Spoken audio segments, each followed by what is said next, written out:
ہمارے چینل کو سبسکرائب کریں اور بیل آئیکن دبائیں۔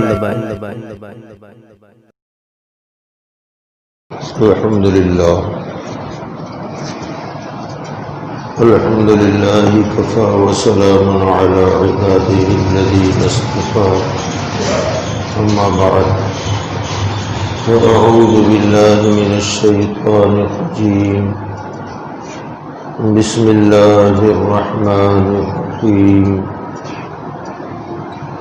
كل نفس ذائقة الموت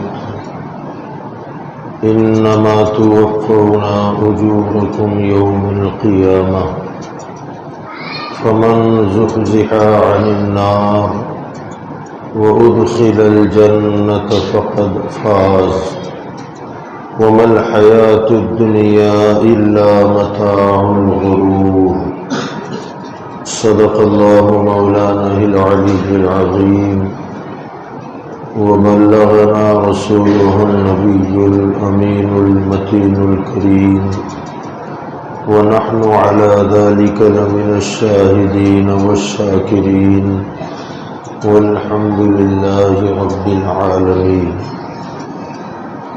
معزز محترم سامعین کرام، السلام علیکم ورحمۃ اللہ وبرکاتہ۔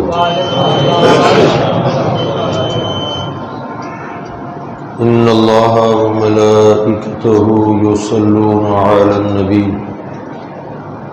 یا ایھا الذین آمنوا صلوا علیہ وسلموا تسلیما۔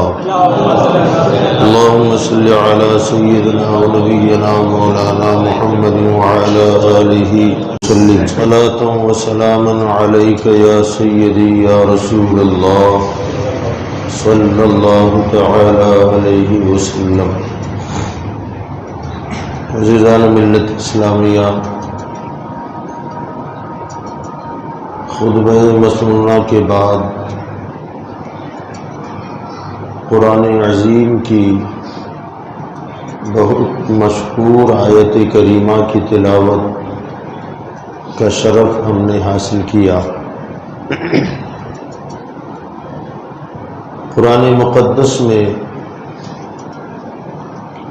اللہ تبارک و تعالی ارشاد فرما رہا ہے، کل نفس ذائقۃ الموت، ہر نفس کو، ہر جان کو موت کا مزہ چکھنا ہے۔ انما توفون اجورکم یوم القیامہ، اور ہر کسی کو اس کے کیے کا بدلہ پورا پورا قیامت کے دن دیا جائے گا۔ جو کچھ ہم نے دنیا میں کیا ہے یا کر رہے ہیں، چاہے وہ اچھائی کی شکل میں ہو، چاہے برائی کی شکل میں ہو، خیر کی شکل میں ہو یا بدی کی شکل میں ہو، ہمارے ان کاموں کا پورا پورا جو بدلہ ہے یہ قیامت کے دن ہی اللہ تعالی سب کو عطا فرمائے گا۔ فمن زحزح عن النار وادخل الجنۃ فقد فاز، پس کامیاب وہ ہوا جو جہنم سے بچایا گیا اور جنت میں داخل کر دیا گیا، وہ بندہ کامیاب ہے۔ قرآن پاک کی آیت کریمہ ہمیں اور آپ کو یہ پیغام دے رہی ہے کہ ہم دنیا میں آئے ہیں تو ایک نہ ایک دن تو ہمیں مرنا ضرور ہے۔ دنیا میں ایسا کوئی بندہ نہیں ہوا جو ہمیشہ ہمیش کے لیے دنیا میں آیا ہو اور اسے دنیا کبھی چھوڑنی نہیں پڑے، ایسا نہیں ہوگا، نہ ایسا ہوا ہے۔ ہم سے پہلے لوگ تھے، وہ آج نہیں ہے، آج ہم ہیں، کل نہیں ہوں گے، کوئی اور ہوگا۔ یہ سلسلہ چلے گا قیامت تک، اور جب قیامت آ جائے گی تو قیامت کا جو دن ہوگا، اللہ ارشاد فرماتا ہے لا اقسم بیوم القیامہ ولا اقسم بالنفس اللوامہ ایحسب الانسان ان لن نجمع عظاما۔ فرمایا مجھے قیامت کے دن کی قسم، جب قیامت آئے گی، اذا الشمس كورت واذا النجوم انكدرت واذا الجبال سيرت واذا العشار عطلت واذا الوحوش حشرت واذا البحار فجرت۔ اللہ فرماتا ہے جب سورج کو لپیٹ دیا جائے گا، آسمان کے ستارے جھڑنے لگ جائیں گے، ٹوٹ ٹوٹ کر گریں گے، سمندر بہا دیے جائیں گے، وحشی جانور جو انسانوں سے ڈرتے ہیں وہ آبادیوں کی طرف دوڑیں گے۔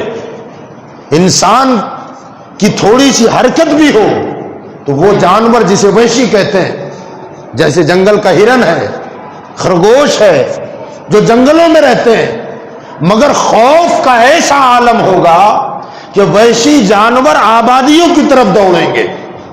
قرآن پاک میں ایک جگہ اللہ فرماتا ہے وہ دن کیسا ہوگا جس دن سمندر آگ بن جائیں گے، سمندر آگ کی شکل اختیار کر جائیں گے۔ ایسا خطرناک دن کہ اللہ تبارک و تعالی نے ارشاد فرمایا کہ سمندر آگ میں تبدیل کر دیا جائے گا۔ وہ دن قیامت کا دن ہوگا۔ آپ اچھی طرح اس بات کو جانتے ہیں کہ یہ جو دنیا آباد ہے، یہ آسمان کے نیچے جو زمین پھیلی ہوئی ہے، اس دھرتی پر 3 حصہ پانی ہے اور 1 حصہ خشکی ہے۔ ایک حصہ زمین کا حصہ ہے جو سوکھا ہوا ہے، اور خشکی والے حصے پر انسانوں کی جو آبادی ہے وہ بھی بہت کم ہے، باقی تو پہاڑ ہے، جنگل ہے۔ اب 3 حصہ پانی ہے۔ مئی اور جون کے مہینے میں جب گرمی پڑتی ہے تو اس کا کیا عالم ہوتا ہے؟ جب زمین پر 3 حصہ پانی ہے تو گرمی کا یہ عالم ہوتا ہے مئی اور جون اور اپریل میں۔ تو جب سمندر ہی آگ بن جائے، جب سمندروں کو آگ بنا دیا جائے، تب گرمی کی تپش کا عالم کیا ہوگا، اس کی حرارت کا عالم کیا ہوگا۔ وہ دن قیامت کا دن ہے۔ یہاں سوچنے اور سمجھنے والی بات یہ ہے کہ اللہ تعالیٰ نے قرآن میں فرمایا کہ سمندر آگ بن جائے، عقل میں نہیں آتی بات، کیونکہ آگ پر سمندر میں چونکہ پانی ہوتا ہے، اور اگر آگ کہیں لگے تو آپ بجھاتے کس سے ہیں؟ اونچی بولو۔ پانی سے بجھاتے ہو۔ تو جہاں پانی ہو وہاں آگ کیسے ہو سکتی ہے؟ اور جہاں آگ ہو، جب پانی گر جائے تو آگ نہیں رہتی، وہ بجھ کر راکھ ہو جاتی ہے۔ مگر قرآن میں اللہ فرماتا ہے کہ سمندر ہی آگ ہو جائے، سمندر ہی آگ کی شکل اختیار کر لے، تو یہ ہمارے لیے تھوڑا سا اچنبھے کی بات ہے، چونکانے والی بات ہے کہ پانی میں آگ کیسے لگے۔ مگر اس پر تھوڑا سا اگر تدبر کیا جائے، تھوڑا سا غور کیا جائے، تو پانی کا آگ ہو جانا حیرت انگیز نہیں ہے، بلکہ پانی کا آگ کو بجھانا حیرت انگیز ہے۔ پانی کا آج ہم جو پیاس بجھاتے ہیں پانی کے ذریعے پیاس کا بجھ جانا، یہ حیرت انگیز ہے، نہ کہ پانی میں آگ لگ جانا۔ یہ حیرت انگیز نہیں ہے۔ آپ کہیں گے مولانا یہ کیسی آپ بات کر رہے ہیں کہ پانی اگر آگ پر گر جائے تو آگ بجھ جاتی ہے، اسی پانی سے ہم اپنی پیاس بجھاتے ہیں، کلیجے کو ٹھنڈک پہنچاتے ہیں۔ تو پانی میں آگ لگ جانا حیرت کی بات نہیں ہے، بلکہ پانی کا پانی رہنا یہ حیرت کی بات ہے۔ تو یہ ہمارے سمجھ میں نہیں آتی، مگر آپ اگر پانی پر غور کریں سائنسی اعتبار سے آج بھی، تو آپ میری بات کی تصدیق کریں گے کہ بات سچی ہے۔ پانی جو ہے نا، پانی یہ دو چیزوں کا مجموعہ ہے۔ میڈیکل سائنس والوں سے آپ معلوم کریں، بلکہ جو بچے اسکول میں پڑھتے ہیں وہ بھی اس بات کو بہتر طریقے سے سمجھتے ہیں کہ پانی دو چیزوں کا مجموعہ ہے۔ اس میں ہے ایک ہائیڈروجن، دوسرا ہے آکسیجن، اور ہائیڈروجن اور آکسیجن کا مجموعہ کبھی نہیں ہو سکتا۔ ہائیڈروجن اور آکسیجن، ہائیڈروجن کا مطلب ہے دھماکہ، آگ، اور آکسیجن جہاں آ جائے تو پھر وہ ہائیڈروجن کو دھماکے میں تبدیل کر دیتا ہے۔ اللہ تعالی کی قدرت ظاہر آج ہو رہی ہے کہ اس نے پانی میں ہائیڈروجن اور آکسیجن کو جمع کر کے آج ہماری اس سے پیاس بجھا رہا ہے۔ میرے مولا، جہاں ہائیڈروجن اور آکسیجن جمع ہو جائے وہاں پانی نہیں رہتا، وہاں تو آگ ہو جاتی ہے، دھماکہ ہو جاتا ہے۔ فرمایا آج اللہ کی قدرت ظاہر ہے کہ ہائیڈروجن اور آکسیجن کو جمع کر کے تمہاری پیاس بجھا رہا ہے، اور جب قیامت کا دن آئے گا تو اس دن یہ ہائیڈروجن اور آکسیجن اپنی اصلی حالت پر آ جائیں گے۔ آج ہمیں حیرت اس بات کی ہے کہ سمندر میں پانی کیسا ہے، وہاں تو آگ ہو جانا چاہیے، دھماکے ہو جانا چاہیے، آگ کا سمندر ہونا چاہیے۔ اللہ فرماتا یہ معاملہ قیامت کے دن ہوگا۔ ہائیڈروجن اور آکسیجن اپنا کام دکھائیں گے، کمال دکھائیں گے جب قیامت آئے گی۔ تو بہرحال آج جو دنیا موجود ہے اور جب قیامت آئے گی، عموماً محشر اور قیامت کو ہم ایک ہی دن سمجھتے ہیں۔ بعض بولتے ہیں نا قیامت میں حساب دینا پڑے گا، یہ بولا جاتا ہے نا، ہاں یا نا؟ بولا جاتا ہے قیامت میں حساب دینا پڑے گا۔ قیامت میں حساب ہی نہیں ہوگا۔ قیامت تو خالی توڑ پھوڑ کا نام ہے، خالی ٹوٹ پھوٹ۔ دنیا کے بڑے بڑے پہاڑ دھن کی ہوئی روئی کے گالوں کی طرح اڑیں گے، ستارے جھڑ جائیں گے، سورج اور چاند کو لپیٹ دیا جائے گا، دھرتی ختم کر دی جائے گی، جتنے زندہ ہیں سب موت کے گھاٹ اتر جائیں گے۔ اس دن کا نام ہے قیامت۔ اور جب تک اللہ چاہے گا یہ سارا کچھ فنا ہو کے رہ جائے گا، اور جس دن اللہ چاہے گا اس دن پھر ساری دنیا کو دوبارہ زندہ فرما دے گا۔ ساری زمین پیدا کر دی جائے گی، آسمان کھڑا کر دیا جائے گا، اور جتنے مر چکے ہیں سب کو زندہ کیا جائے گا۔ اور جب سب کو زندہ کر کے جب جمع کیا جائے گا اس دن کا نام ہے یوم حساب۔ وہ دن ہے محشر کا دن۔ یہ قیامت گزر جائے گی، اس کے بعد حساب کتاب شروع ہوگا۔ تو میرے بھائیوں، بزرگوں اور دوستوں، اللہ ارشاد فرماتا ہے کہ ہر جان کو موت کا مزہ چکھنا ہے، اور جب موت کا مزہ چکھنا ہے تو قرآن پاک میں اللہ ارشاد فرماتا ہے ایک مقام پر کہ مرنا تو سب کو ہے۔ بھئی ہے کہ نا؟ ہمیں بھی مرنا ہے، آپ کو بھی مرنا ہے، مشرک کو بھی مرنا ہے، کافر کو بھی مرنا ہے، یہودی کو بھی مرنا ہے، عیسائی کو بھی مرنا ہے۔ اللہ ارشاد فرماتا ہے یا ایھا الذین آمنوا اتقوا اللہ حق تقاتہ، اے ایمان والو اللہ سے ڈرو ایسے جیسے اس سے ڈرنے کا حق ہے۔ فرمایا ولا تموتن الا وانتم مسلمون، تم لوگ نہ مرنا مگر یہ کہ مسلمان ہو کے مرنا۔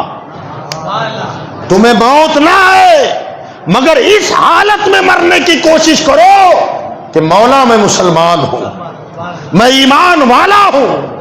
کوشش کرو اس حالت میں مرے کہ ہم مومن رہ کر کے مر جائیں، ایمان کے ساتھ مر جائیں، کلمے کے ساتھ مر جائیں، اس کیفیت میں مرے کہ میں مسلمان ہوں۔ جب ہم دنیا سے جائیں تو زمین پر ماتم اٹھے کہ طیب و طاہر گیا، آسمانوں پر صدائیں بلند ہونے لگے کہ طیب و طاہر ملا۔ دنیا سے جب جاؤ تو مسلمان ہو کے جانا، اللہ قرآن میں فرماتا ہے۔ تو مسلمان ہو کے کیسے مرے؟ مسلمان ہو کے کیسے مرا جائے؟ ابھی تو ہم مسلمان ہیں، مگر یاد رکھیں پوری زندگی آپ مومن رہے، یہ ضروری نہیں ہے کہ موت کے وقت بھی ہم مسلمان ہو کے مر جائیں۔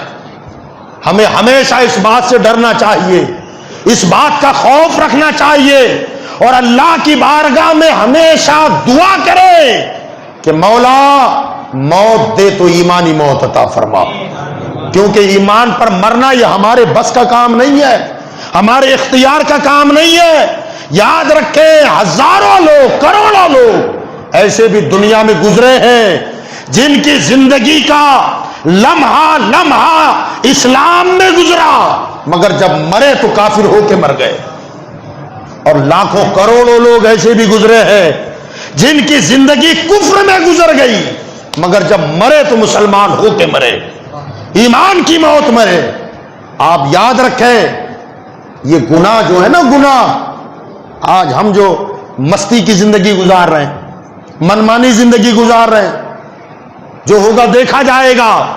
یاد رکھیں یہ شامت اعمال جب برائیاں بڑھ جاتی ہیں تو ایمان برباد ہونے کا خطرہ رہتا ہے، ایمان ضائع ہونے کا خدشہ رہتا ہے۔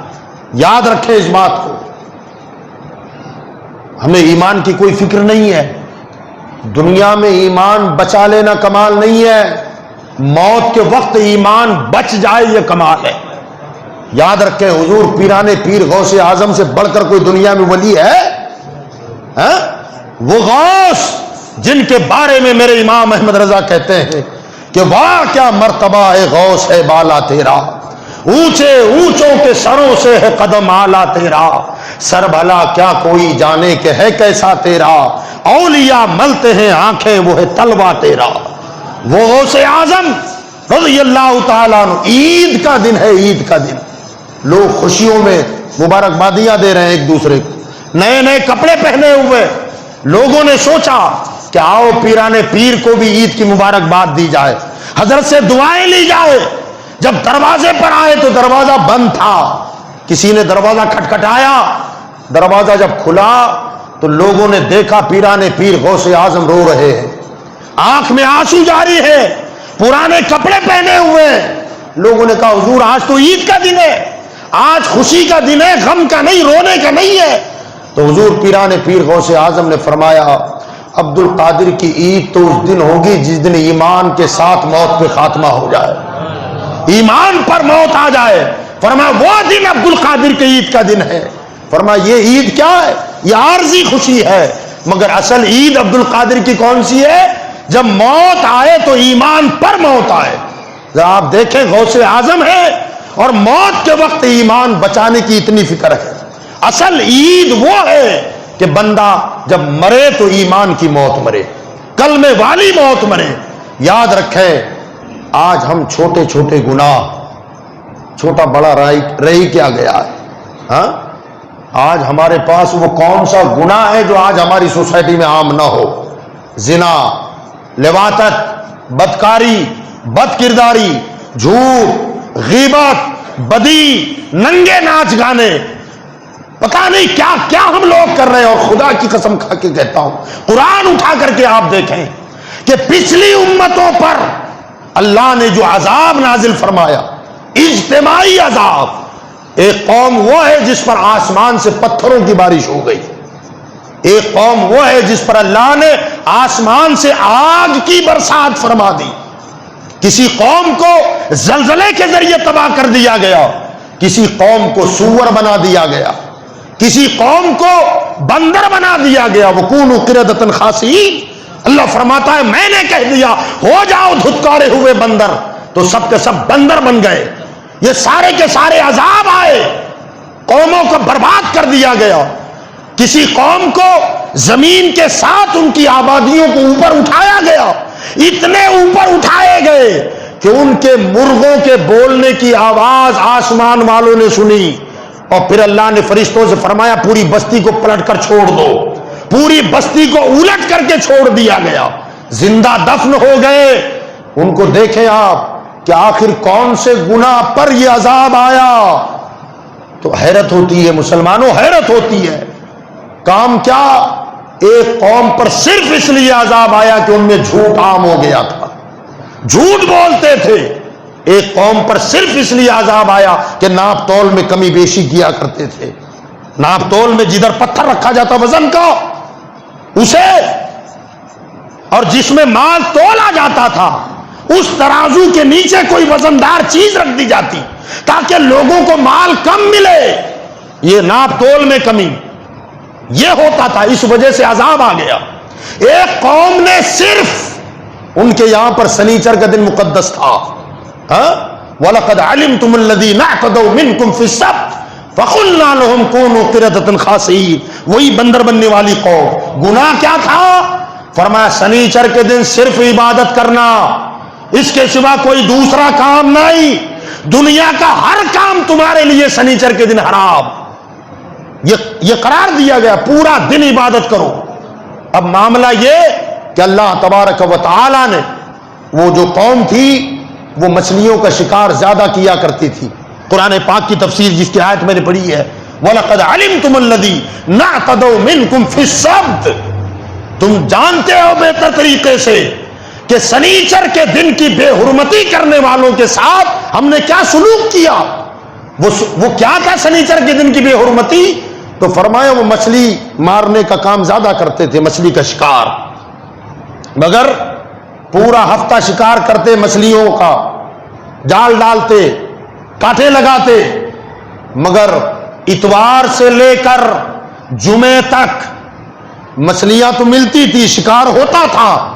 مگر سنیچر کا جب دن آتا نا, سنیچر کا, تو سنیچر کے دن بڑی بڑی مچھلیاں خود بخود پانی کے اوپر چھلانگے لگاتی, ان کے منہ میں پانی آتا, رال ٹپکتی.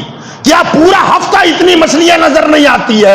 بڑی محنت کے بعد ہمیں مچھلیاں ملتی ہے اور سنیچر کے دن ان میں ابال آ جاتا ہے. انہوں نے سوچا کہ یار چھوڑو سنیچر کا دن. سنیچر کے دن ہی مچھلی مارنے چلے گئے, مچھلی کا شکار کرنا شروع کر دیا.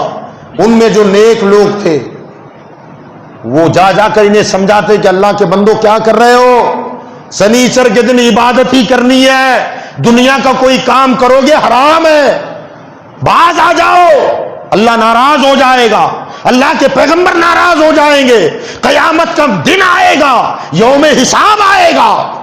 ان کے سمجھانے پر لوگ مان تو گئے مگر گناہ کا ایک نیا راستہ نکال لیا.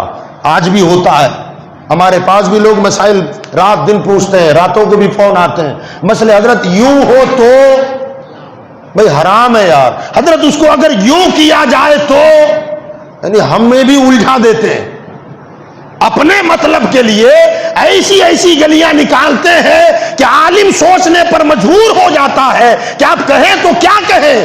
بعض لوگوں پر غصہ آتا ہے کہ یار ایسے بہانے بنا کر مجھ سے تو ناجائز کو جائز کرانا چاہتا ہے. ہماری حیثیت ہے کہ جو ناجائز کام ہے اسے ہم جائز کہہ دیں. یہ اللہ رسول کا اختیار تھا, یہ ان کا پاور ہے. یاد رکھیں ہم بہانے بناتے ہیں, حضرت یوں نہیں یوں ہو جائے, شادی میں بینڈ بجانا حرام, کا دوسرے دن کریں تو خالی شادی میں حرام ہے یا کسی بھی دن حرام ہے, اگر بعد میں کریں تو یاد رکھیں زمزم کی بوتل میں اگر کوئی شراب ڈالے تو شراب ہی ہے, وہ زمزم نہیں ہو جاتا. بوتل میں شراب رکھ کر زمزم کا لیبل لگا دو تو لیبل سے شراب زمزم نہیں ہو جاتی. میرے بھائیوں گناہ کے طریقے لوگ ڈھونڈتے ہیں, یوں نہیں یوں کرے تو, بینڈ باجا نہیں, اگر خالی دف ہو تو, یعنی مطلب یہ کہ آپ کو باجا بجانا ہے نا بھائی, خالی دف کے ساتھ ہو تو, اور پھر اس سے شوق پورا نہ ہوا تو اب اللہ کے بندوں نے وہ نعتیں نکالی جس میں ذکر کے ساتھ نعت ہو, اللہ اللہ کر کے. یہ تو اس میں تو کوئی برائی نہیں ہے, مگر اس کے ایجاد کا مقصد کیا؟ آپ کو قوالی کا مزہ دے, ایک طرح سے سنگیت کی دھن نظر آئے. تو یاد رکھیں یہ سب طریقے ہیں. بہرحال وہ اب ذکر والی نعت انہوں نے بھی بند کر دی ہے پڑھنے والوں نے. مگر میں بتانا نہیں چاہتا, اب انہوں نے یہ سوچا کہ سنیچر کو شکار کرنا حرام, مان گئے. کہا پھر یار سنیچر کے دن بہت مچھلیاں میں ابال آ جاتا ہے, چھلانگیں لگاتی ہیں.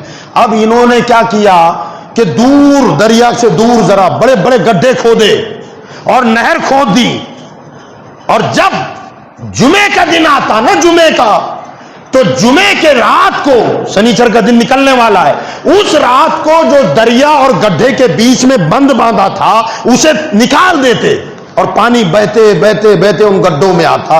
تو سنیچر کے دن جو مچھلیوں میں ابال آتا نا, وہ دریا کی ساری مچھلیاں بہ بہ کر آتی اور گڈھوں میں جا کے گر جاتی.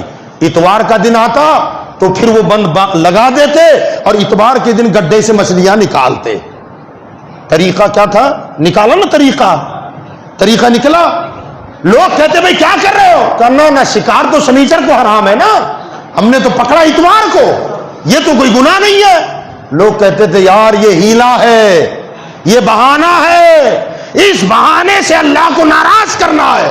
وہ کہتے تھے نہ, یہ سب غلط بات ہے, ہم نے مچھلی کو پکڑا ہی اتوار کے دن ہے. قرآن اٹھا کے دیکھو میرے بھائیوں, قرآن پاک میں ہے. اب معاملہ کیا ہوا, اللہ آگے فرماتا ہے قرآن پاک میں کہ انہوں نے سنیچر کے دن ہیلا کیا, حالانکہ پکڑتے اتوار کو تھے مگر پھنساتے سنیچر کو تھے. جب گڈھے میں گر گئی تو وہ پھنسی گئی, چاہے سنیچر کو پکڑو یا اتوار کو پکڑو, تو وہ گری تو گڈھے میں سنیچر کو. اللہ تعالیٰ کو ان کی یہ ادا کبھی نہیں بھائی, اور اللہ تعالیٰ نے ایک رات ایسی گزری جب صبح ہوئی تو جتنے مچھلی مار تھے صبح سب کے سب بندر بن گئے, پوری آبادی بندر بن گئی. مگر خدا کی شان, عقل سلامت تھی, دماغ تھا, اپنے آپ کو دیکھ دیکھ کے خالی روتے تھے. قرآن کی تفسیر میں 3 دن وہ پوری قوم زندہ رہی اور 3 دن کے بعد پوری قوم دنیا سے مٹ گئی, مر گئے لوگ. ذرا سوچو, چھوٹا سا گناہ ہے نا, چھوٹا سا گناہ ہے, مگر اس گناہ پر بھی اللہ نے پوری قوم کو بندر بنا دیا, بندر بنا دیے گئے, ایک قوم کو سور بنا دیا گیا. ایک ایک گناہ, 2 گناہ, 4 گناہ, ایک ایک گناہ پر اتنے عذاب آئے. اب ہم اپنی سوسائٹی پر نظر ڈالیں اور سوسائٹی چھوڑیں, ہر بندہ اپنے دامن میں جھانک کے دیکھے کہ میں خود کتنے گناہ کرتا ہوں. کتنے, کون سا ایسا گناہ ہے جو ہماری سوسائٹی میں نہیں ہے؟ زنا بند ہو گیا, جوا بند ہو گیا, شراب بند ہو گئی, یہ سارے کے سارے کام ہماری سوسائٹی میں ہے. اب ہم اللہ سے اگر سوال کریں کہ باری تعالیٰ پچھلی قوموں کو ایک ایک گناہ پر تو نے عذاب میں مبتلا کر دیا اور ہماری قوم میں سارے گناہ ہے, پھر بھی یہ عذاب سے بچے ہوئے کیوں ہے؟ وجہ کیا ہے؟ تو قرآن کہتا ہے لِيُعَذِّبَهُمْ وَأَنْتَ فِيهِمْ, لوگوں تمہیں تو 1 سیکنڈ بھی زندہ رہنے کا حق نہیں ہے, مگر بات یہ ہے کہ اب بھی زمین پر مدینہ موجود ہے. اے محبوب آپ ان میں ہے, اس لیے ان پر میں عذاب نہیں اتارتا. ہمارے بدعمالیوں کی وجہ سے آسمان سے عذاب کی بجلیاں اترتی ہیں مگر گنبد خضرا دیکھ کر کے لوٹ جاتی ہے. یہ میرے مصطفیٰ کا کرم ہے کہ ہم زندہ ہیں, ہم بچے ہوئے ہیں. میرے بھائیوں, موت سب کو آنی ہے.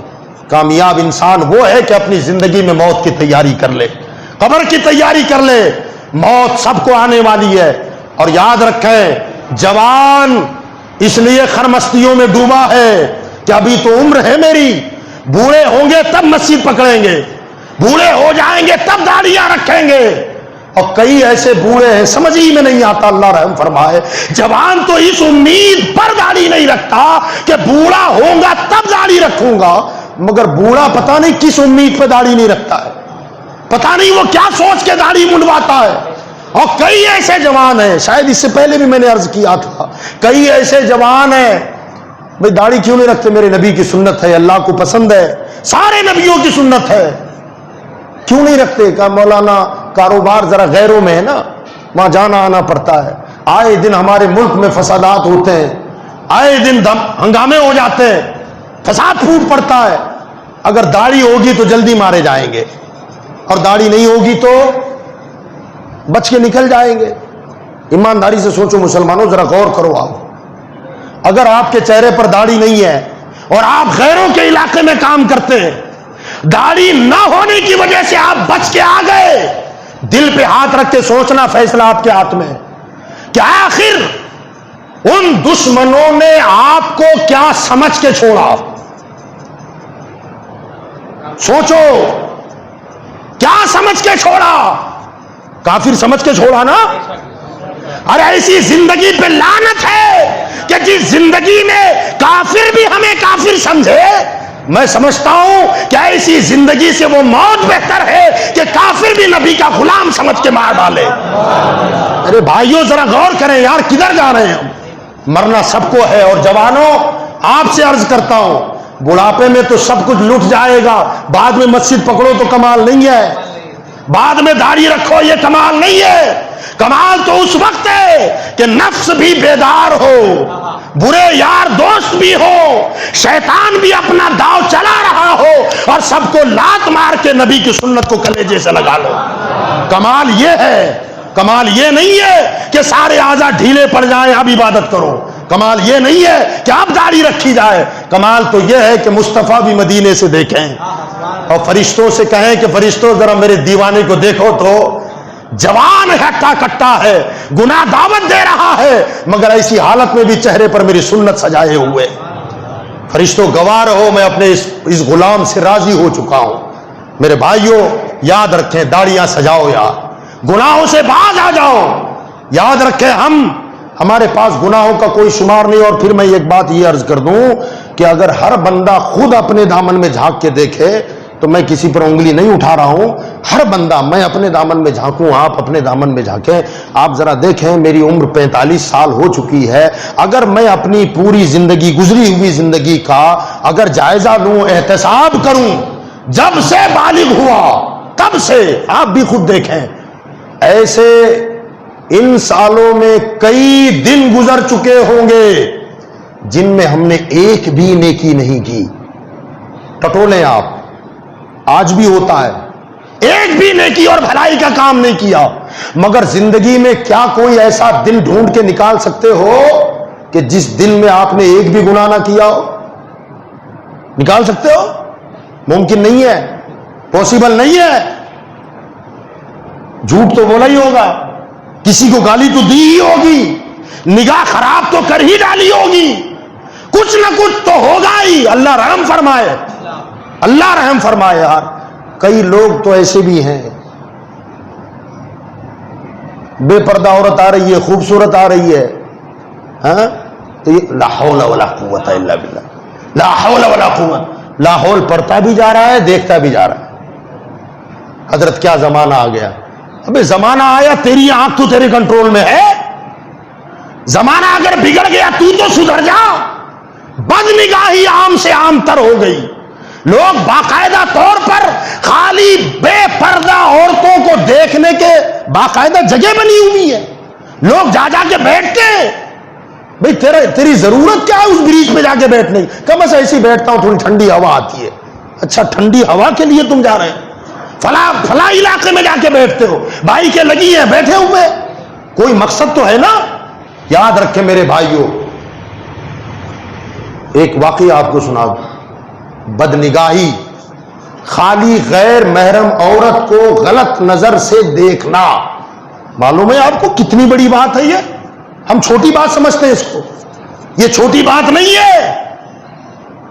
حضرت سیدنا ابو اسحاق رحمت اللہ تعالیٰ یہ فرماتے ہیں، میں حج بیت اللہ کے لیے گیا ہوا تھا، میں نے دیکھا، میں طواف کر رہا تھا، ایک بندہ کعبے کے غلاف کو پکڑ کر روتا جا رہا ہے اور ایک ہی دعا مانگ رہا ہے کہ باری تعالیٰ میرے مولا بس ایمان پر موت دے دے، اس کے سوا دوسری دعا۔ وہ کہتے ہیں میں نے 7 راؤنڈ کر لیے، 2 رکعت نفل بھی ادا کی، واجب الطواف، اس کے بعد آیا تب بھی وہ ایک ہی دعا مانگ رہا ہے۔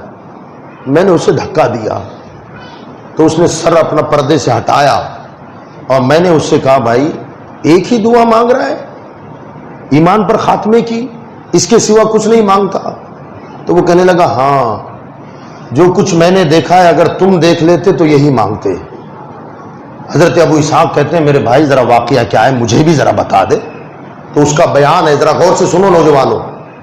وہ بندہ کہتا ہے کہ حضرت کیا بتاؤں میں آپ کو، میرا اپنا بھائی تھا، 40 سال تک بغیر معاوضے کے اس نے فی سبیل اللہ مسجد میں اذان دی، مسجد کی صاف صفائی کرتا، عبادت ریاضت میں گزارتا، اخیر وقت میں بیمار ہوا، اور بیمار ہونے کے بعد جب سکرات کی کیفیت آنے لگی، ہم سب گھر میں تھے، اچانک اس نے کہا قرآن پاک لاؤ۔ میں نے قرآن لایا، میں نے سمجھا کہ شاید برکت کے لیے مانگا ہوگا، سینے سے لگائے گا، چومے گا، سر پہ رکھے گا تاکہ موت آسانی سے ہو جائے، مگر قرآن ہاتھ میں لے کر مجھے اور میرے گھر والوں سے کہتا ہے تم گواہ رہو میں قرآن سے بیزار ہو چکا ہوں، اور دم اکھڑ گیا، مر گیا۔ 40 سال بغیر اجرت کے اذان دی، اور جب مرا تو کافر کی موت ہو کے مرا۔ کہ مجھے ڈر لگ رہا ہے کہ کہیں کفر پر موت نہ آئے۔ حضرت ابو اسحاق کہتے ہیں کہ میرے بھائی ذرا غور کر کہ تیرے بھائی کا گناہ کیا تھا؟ تو اس نے جواب دیا کہ میرے بھائی کا گناہ صرف اتنا تھا کہ وہ غیر محرم عورت کو بڑے غور سے دیکھا ہی کرتا تھا۔ خالی عورتوں کو دیکھنے کا یہ وبال ہے، آپ ذرا دیکھیں، آپ نے خالی عورتوں کو دیکھتا، زنا نہیں کیا اس نے، زناکار نہیں تھا، پاپی نہیں تھا، پاپ صرف اتنا تھا کہ جو غیر محرم عورتیں ہیں وہ بے پردہ عورتوں کو دیکھنے میں بڑی دلچسپی رکھتا تھا، صرف اس وجہ سے اس کا ایمان برباد ہو گیا۔ تو جو لوگ زنا میں مبتلا ہیں، شراب میں مبتلا ہیں، جوے میں مبتلا ہیں، ذرا سوچو ان کا انجام کیا ہوگا۔ اللہ کی پناہ، اللہ ہمارے ایمان کی حفاظت فرمائے۔ میرے بھائیوں، بزرگوں اور دوستوں، آج سے یہ عہد کریں کہ انشاءاللہ حتی الامکان ہم ہر گناہ سے بچنے کی کوشش کریں گے۔ بلند آواز سے کہیں، جن کے چہروں پر داڑیاں نہیں ہیں وہ داڑیوں کی نیت کر لیں۔ کرو گے انشاءاللہ؟ جو نمازیں نہیں پڑھتے ہیں وہ پابندی سے نماز پڑھنے کی کوشش کریں۔ کرو گے انشاءاللہ؟ سب ذرا بلند آواز سے بولیں انشاءاللہ۔ اللہ مجھے بھی آپ کو بھی یہ کئی سنی باتوں پر عمل کی توفیق عطا فرمائے۔ اللہ فرماتا کل نفس ذائقۃ الموت انما توفون اجورکم یوم القیامہ، ہر جان کو موت کا مزہ چکھنا ہے۔ جوانوں، یہ ضروری نہیں ہے کہ آپ بوڑھے ہو کر کے مر جاؤ، ضروری ہے یہ؟ آپ کو معلوم ہے آگاہ اپنی موت سے کوئی بشر نہیں، ساما ہے 100 برس کا، پل کی خبر نہیں۔ حالت ہماری یہ ہے، پتہ نہیں کیسے موت آئے، کب آ جائے۔ ابھی مسجد سے نکل کر جائیں گے یہ بھی پتہ نہیں ہے، اللہ کرے کہ ایسی موت آ جائے کہ مسجد سے نکل نہ پاؤ اور یہی موت آ جائے، سجدے کی حالت میں موت آئے۔ مگر مسجد سے نکل کر بھی گھر پہنچنے کی گارنٹی ہے؟ کسی کے پاس کوئی گارنٹی نہیں۔ ٹھوکر لگی، موت آ گیا، موت آ گئی، چھینک آئی اور موت آ جائے۔ میں نے چھینک کے مرتے ہوئے آدمی دیکھے، چھینک کے۔ نندربار گیا ہوا تھا میں پروگرام میں، اس بندے کا دیدار تو نہیں کر سکا، مگر جہاں رات کو اسٹیج لگا ہوا تھا، تقریر تھی، مجمع بہت کم تھا، تو میں نے بعد میں پوچھا، میں نے کہا بات کیا؟ میں جب بھی آتا ہوں تو مجمع الحمدللہ اچھا ہوتا ہے۔ تو کہا حضرت ایک جوان لڑکا، 2 بچوں کا باپ، جوان لڑکا، اچانک موت ہو گئی۔ اس کے جنازے میں سارے لوگ شامل تھے۔ تو کہا حضرت یار یہ بھی تعجب کی بات ہے، دوپہر تک دکان پہ تھا، کھانا کھانے کے لیے آیا، پیٹ بھر کے کھانا کھایا، اور کھانے کے بعد بچوں کو کھیل لگا رہا ہے، 2 بچے، 2 بچوں کے ساتھ بیٹھا، اچانک ایسے چھینکنے لگا تو ایسے کا ایسے رہ گیا۔ آپ جب چھینکتے ہو نا تو سانس اٹکتا ہے، سانس رک جاتا ہے، اندر کا اندر رہ جاتا ہے، باہر کا باہر رہتا ہے، اور آپ ایسی پوزیشن میں ہو گیا، سانس اندر اور باہر کا باہر، بس ایسا تھا اور ایسے ہی گر گیا، چھینک نہیں پایا، مر گیا۔ اسی وقت میں نے کہا یا رسول اللہ آپ کی ذات پہ سلام ہو، جب چھینک آتی ہے تو ہمیں دعا بھی کیا تعلیم فرمائے، الحمدللہ جو سانس اٹکا تھا وہ جاری ہو گیا، تیرا شکر ہے میرے مولا، جو سانس رک گئی تھی اسے جاری کر دیا۔ یہ میرے بس کا کام نہیں تھا، یہ اس کی قدرت ہے، یہ اللہ کی قدرت ہے۔ روزانہ پتہ نہیں کتنے چھینکے کھاتے ہو، اور کیا پتا کہ جب چھینکنے کے لیے آپ سر اٹھاؤ تو اندر کا سانس اندر رہ جائے، باہر کا باہر رہ جائے، اور آپ دنیا چھوڑ کر چلے جائیں۔ میرے بھائیوں، بڑھاپے میں مرنے کی کوئی گارنٹی نہیں ہے، جو جہاں ہے وہیں توبہ کر لے، اللہ کی طرف رجوع ہو جائیں، اللہ سے معافی مانگیں، اللہ مجھے آپ کو عمل کی توفیق عطا فرمائے۔ عزیزان ملت اسلامیہ، اللہ فرماتا ہے کل نفس ذائقۃ الموت۔ اب میں تھوڑا سا آگے کی آیت پر یا جملوں پر روشنی ڈالوں۔ اللہ ارشاد فرماتا ہے ہر نفس کو، ہر جان کو موت کا مزہ چکھنا ہے، پورا پورا بدلہ قیامت کے دن ہی تجھے ملے گا، پورا بدلہ قیامت کے دن ملے گا۔ فمن زحزح عن النار وادخل الجنت فقد فاز، کامیاب وہ ہوا جو جہنم سے بچایا گیا، کامیاب وہ ہوا جو جنت میں داخل کیا گیا۔ یہ زحزحا اور ادخلا، یہ جو لفظ ہے نا زحزحا اور ادخلا، یہ عربی گرامر کے اعتبار سے جو صیغے ہیں یہ صیغے مجہول کے ہیں، صیغے مجہول کے ہیں۔ دیکھیے جب صیغے بدلتے ہیں تو ترجمے بدل جاتے ہیں، جب صیغے بدلتے ہیں تو اس کے ترجمے بدل جاتے ہیں، کبھی مضارع آ جائے، کبھی ماضی کا صیغہ آ جاتا ہے، کبھی اس میں تفضیل آ جاتا ہے تو اس کے معنی بدل جاتے ہیں۔ مضارع آتا ہے تو ہوتا ہے بھئی فلاں بندہ پانی پیتا ہے یا پیے گا، ماضی کا صیغہ پانی پی لیا، پانی پی لیا، ماضی کا صیغہ جنت میں داخل ہو گیا، جہنم سے بچ گیا، مضارع کا صیغہ جنت میں داخل ہوتا ہے یا ہوگا، ہوتا حال اور مستقبل دونوں بتاتا ہے۔ مگر مجہول، جب مجہول کا صیغہ آئے گا تب اس کا معنی ہوگا کہ پانی پیا نہیں، یا پیتا ہے یا پیے گا نہیں، پانی پلایا گیا۔ مجہول کا جب صیغہ آئے گا تو پانی پلایا گیا، جنت میں داخل کیا گیا، جہنم سے بچایا گیا۔ تو یاد رکھیں، اب اس کو آپ آسانی سے سمجھ سکتے ہیں، تھوڑا ٹائم ہو جائے تو معذرت ہے نا، یہ ایک دم علمی گفتگو ہے یہ۔ مثلا میں نے کہا فلاں بندے نے پانی پی لیا، اس کا مطلب پی چکا، اور یہ فعل خود نے کیا، یہ کام بولے ذرا خود نے کیا نا، اس نے پانی پی لیا، اس کا مطلب پی چکا اور خود نے پیا۔ اور میں یہ کہوں کہ فلاں پانی پلایا جائے گا، پلایا جائے گا یا پلایا جا رہا ہے، فلاں کو پانی پلایا جا رہا ہے، مطلب وہ خود نہیں پی رہا ہے، کوئی پلا رہا ہے، کوئی۔ اللہ فرماتا ہے کامیاب وہ ہوا جو جنت میں داخل ہو گیا، فرمانا کامیاب وہ ہوا جو جہنم سے بچ گیا، فرمانا مولا پھر کا کامیاب وہ ہوا جو جہنم سے بچایا گیا۔ تڑپو، اب تڑپیں گے آپ انشاءاللہ۔ کامیاب وہ ہوا جو جنت میں داخل ہو گیا نہیں، جنت میں داخل کیا گیا۔ میرا مولا دنیا میں نماز تو میں نے پڑھی، حج میں نے کیے، زکوٰۃ میں نے دی، مسجد میں نے بنائی، مدرسہ میں نے بنایا، تو میرے عمل جب میرے پاس ہے تو میں خود جہنم سے بچوں گا، میں خود جنت میں چلا جاؤں گا۔ فرمایا نہ، اگر تیرے عبادت سے جنت ملتی تو یہی کہتا کہ تو جنت میں داخل ہو گیا، جہنم سے بچ گیا، تو مولا پھر عبادت سے جنت نہیں ملے گی؟ فرمایا نہیں، عبادت سے جنت، بولو ذمہ دار میں ہوں، آپ ڈرو مت، میں ذمہ دار ہوں، ممبر رسول پہ بیٹھا ہوں، قرآن کی روشنی میں بتا رہا ہوں، جنت میں داخل تیری نماز نہیں کرے گی، عبادت سے جنت نہیں ملتی۔ جس کا یہ گمان ہے وہ جھوٹا ہے، وہ قرآن سے ٹکرا رہا ہے کہ میرا حج مجھے جنت لے جائے، میری زکوٰۃ جنت میں لے جائے، میری نماز جنت میں لے جائے۔ فرمایا عبادت سے جنت نہیں ملتی، پھر عبادت سے کیا ملتی ہے؟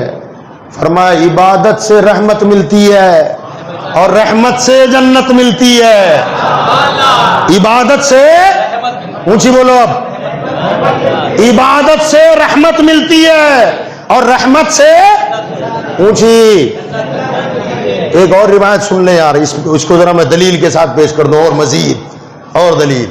فرمایا حضور صلی اللہ علیہ وسلم نے ارشاد فرمایا، حدیث ہے، حدیث میں ایک بندہ 400 سال کی عمر اللہ نے عطا فرمائی. کتنے سال؟ اور ان 400 سالوں میں پلک جھپکنے کے برابر بھی گناہ نہیں کیا. یہ پلک جھپکتی ہے نا سیکنڈ سے بھی پہلے، پلک جھپکنے کے برابر بھی گناہ نہیں کیا. جب موت کا وقت آیا تو دعا مانگی، میرے مولا مجھے موت اس حالت میں دینا کہ جب نماز کا آخری سجدہ ہو میرا سر سجدے میں رہے اور موت آ جائے.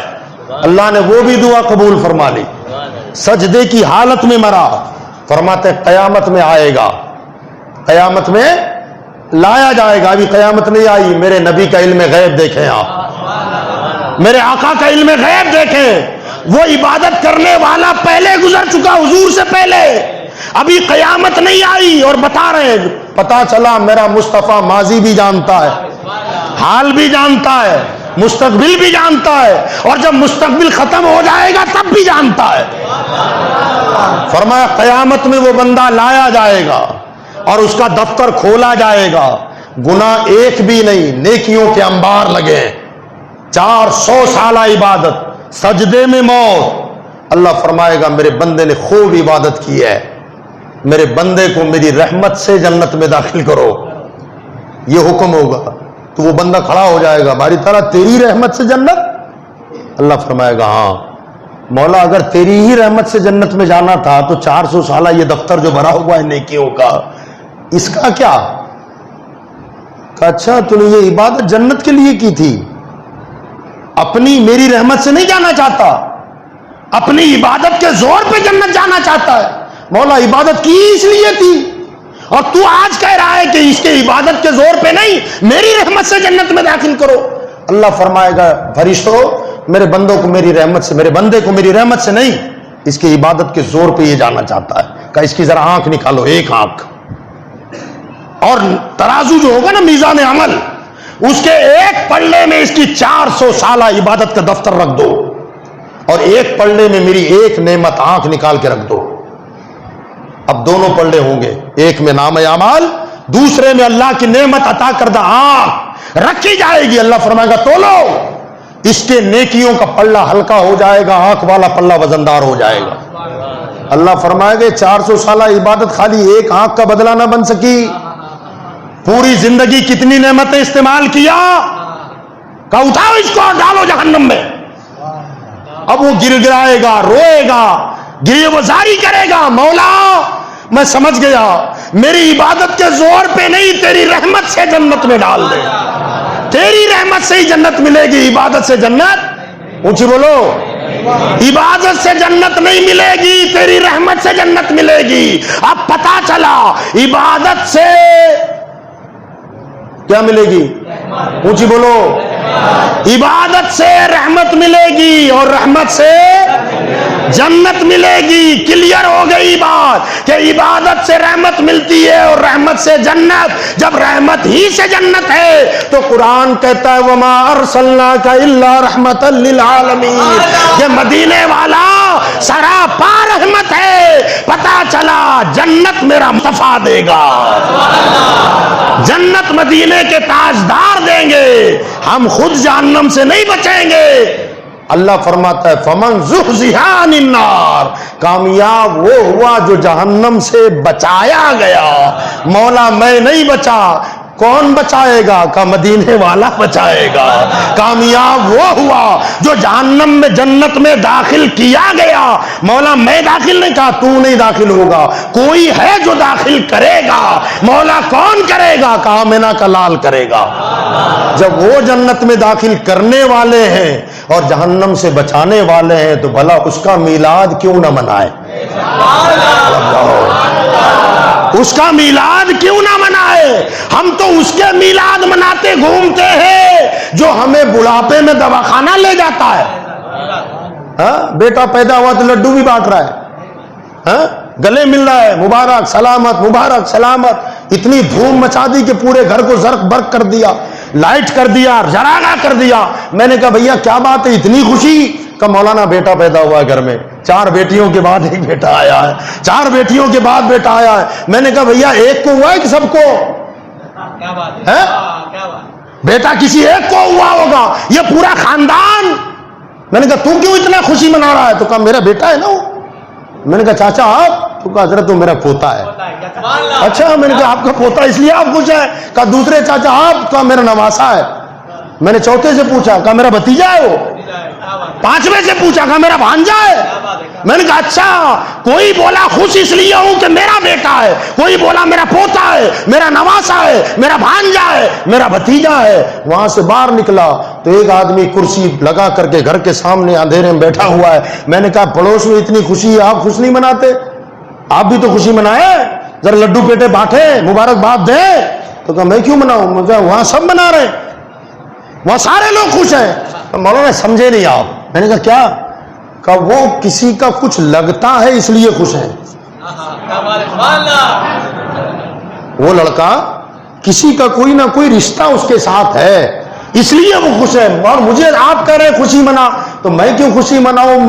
میرا کوئی لگتا ہی نہیں ہے, میرا وہ بچہ کوئی لگتا. میں سمجھ گیا عید میلاد میں یہ خوشی کون منا رہا ہے.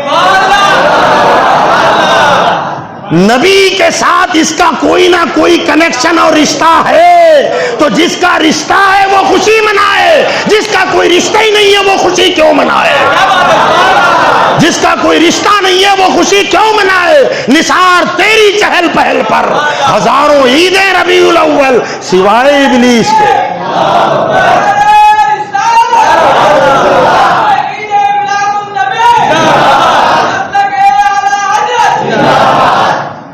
سوائے ابلیس کے جہاں میں سبھی تو خوشیاں منا رہے ہیں.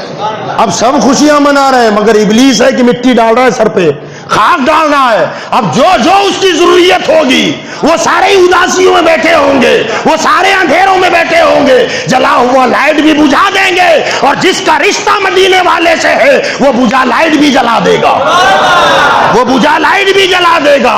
تو میرے بھائیو, ہم نے اس بچے کے باپ سے پوچھا کہ بھئی دنیا میں بہت بیٹے ہوتے ہیں, اتنا خوشی منانے کی ضرورت کیا؟ تو اس نے یہی جواب دیا کہ مولانا بوڑھا ہو جاؤں گا تو بڑھاپے کا سہارا یہی تو بنے گا, ہاں پیر لڑکھڑائیں گے تو سہارا دے دے کہ یہی چلائے گا, جب بیمار ہو جاؤں گا ہاں ہاسپٹل یہی بچہ لے جائے گا. میں نے کہا واہ, جو بیٹا بڑھاپے میں تجھے سہارا دے وہ پیدا ہو تو خوشی منائی جائے, اور جو نبی پلسرات پہ سہارا دے وہ پیدا ہو تو خوشی نہ منائے. جو بیٹا بیمار پڑنے پر دواخانے میں ایڈمٹ کرائے وہ پیدا ہو تو خوشی منائے, اور جو آمنہ کا لال ہاتھ پکڑ کے جنت میں داخل کرا دے وہ پیدا ہو تو خوشی نہ منائے. کم میں جب تک دم ہے ذکر ان کا سناتے جائیں گے, وما علینا الا البلاغ.